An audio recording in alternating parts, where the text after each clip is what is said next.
상황들이 이럴 때가 있죠.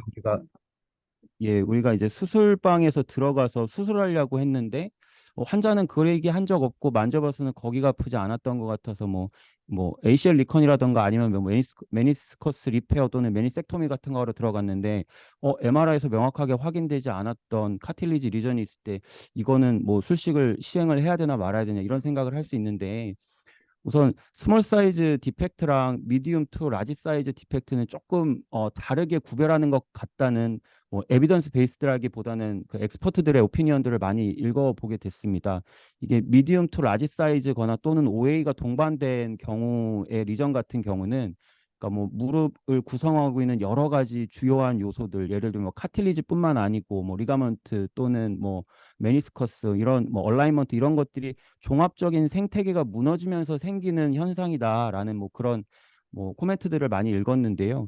이제 그런 경우에는 우리가 이제 어떻게 대비를 해야 될지는 조금 더 좀 많은 것들을 고민하고 종합해서 결론을 내려야 되는 것 같고, 스몰 사이즈 디펙트 같은 경우에는 준비하고 들어가지 않은 수술이더라도 뭐 특별한 다른 재료나 기구가 없이도 이제 마이크로 프랙처링을 술식을 잘 시행한다면 충분한 효과를 얻을 수 있을 거라고 생각해서 그런 경우에는 조금 건드려 볼 수 있을 것 같은데, 뭐 수술의 종류에도 이제 리스토레이션을 뭐 요구하는 뭐 ACL 리컨스트럭션, 리가먼트 리컨스트럭션이나 메니스커스 리페어 같은 경우에는 고민해 볼 수 있지만, 이게 우리가 팔리에이티브하게 메니섹토미하러 들어갔는데 거기에 내가 생각하지 못했던 꽤 큰 병변이 있다.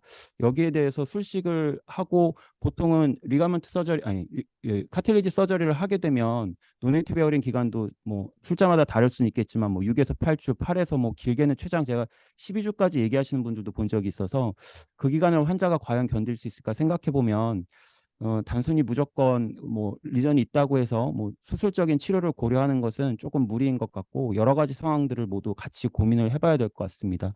그리고 심텀 같은 경우도 보통 우리가 대부분 많이 보게 되는 게 그 메디얼 사이드, 메디얼 페모럴 콘다일의 리전을 보는 경우가 많은데요. 의외로 그 우리가 파텔로 페모럴 조인트 페인은 엔티리어니 페인이라고 생각하지만 그 스포츠 메디신 쪽 제가 저널들을 좀 읽어보니까 메디얼 사이드의 페인도 그 카틸리지 리전 때문에 생기는 경우가 꽤 많다고 아니 파텔로 페모럴 조인트 프로블럼 때문에 생기는 경우가 꽤 많다고 하더라고요. 그래서 뭐 그런 것들도 부위나 아니면 이런 위치 같은 것들도 정확하게 좀 고민하면서 이밸루에이션을 해야 그 말프랙티스를 없앨 수 있는 좋은 조건이 되지 않을까 생각합니다. 네, 잘 들었고요. 그냥 참고로 말씀드리면 그 스코브에서 그냥 카틸리지 뭐 하려고 한 게 아니라 그냥 들어갔을 때 3,4가 인시덴트를 발견될 가능성이 한 60%래요. 그거는 있었고 옛날에. 그다음에 늘 보면서 고민도 되고 하여튼 그렇습니다. 하여튼 뭐 잘 들었습니다. 예, 감사합니다. 감사합니다. 네, 감사합니다. 어, 우리 혹시 김용덕 교수님 질문이나 코멘트 있으실까요? 음소거가 돼 있어서 음소거를 해제 부탁드릴게요. 아, 네, 박도준 교수님 좋은 강의 잘 들었습니다. 일단 저도 이제 막 그 수술 시작하는 단계에서 이런 카틸리지 디펙트가 있을 때 많은 어떤 수식을 어떻게 시행해야 되는지에 대해서 고민이 많은데요. 교수님께서 그 이런 다양한 분류 중에서 어떤 수식을 주로 시행을 하시는 고 있는지 그런 아니, 어떤 경우에 이렇게 다양한 그 수술 방법이 있는데 어떤 주로 시행하는 수식이 어떤 것인지 한번 있으시면 말씀 부탁드리겠습니다. 예, 뭐 사실 김영덕 교수님이랑 저랑 뭐 그렇게 차이도 많이 나지 않아서, 그리고 제가 이 자리에서 이게 좋다라고 얘기 드리는 거는 제가 사실 제일 처음 해본 술식의 중기 출시도 아직 이루어지지 않은 정도 저도 주니어 서전이어가지고요. 뭐 이렇게 여러분들한테 편향된 이야기를 드릴 수 있을 것 같아서 뭐 그렇게 얘기 드리는 건 조금 적절하진 않을 것 같은데, 그래도 뭐 술식에 대해서 꼭 한 가지 강조 드리고 싶다면, 이제 마이크로 프랙처링 하고서 이제 다시 이제 뭐 통증이나 증상 개선이 되지 않아서 이제 대학병원 찾아오시는 분들 많잖아요. 아스로스코프 파인딩 이제 사진 찍어주신 거 이제 갖고 오신 거 보면은 저희들이 아까 앞에서 제가 처음에 시작할 때 말씀드렸던 그런 원칙들을 정확하게 지키지 않은 채로 이제 드릴링만 돼 있는 경우들이 꽤 많이 보이더라고요.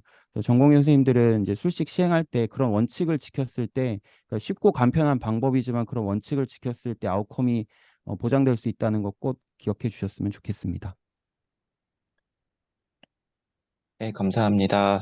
어, 시간이 한 1분 정도 남았는데 오늘 저기 전공의 선생님 너무 강의가 훌륭해서 그런지 전공의 선생님들 질문이 안 올라온 것 같습니다.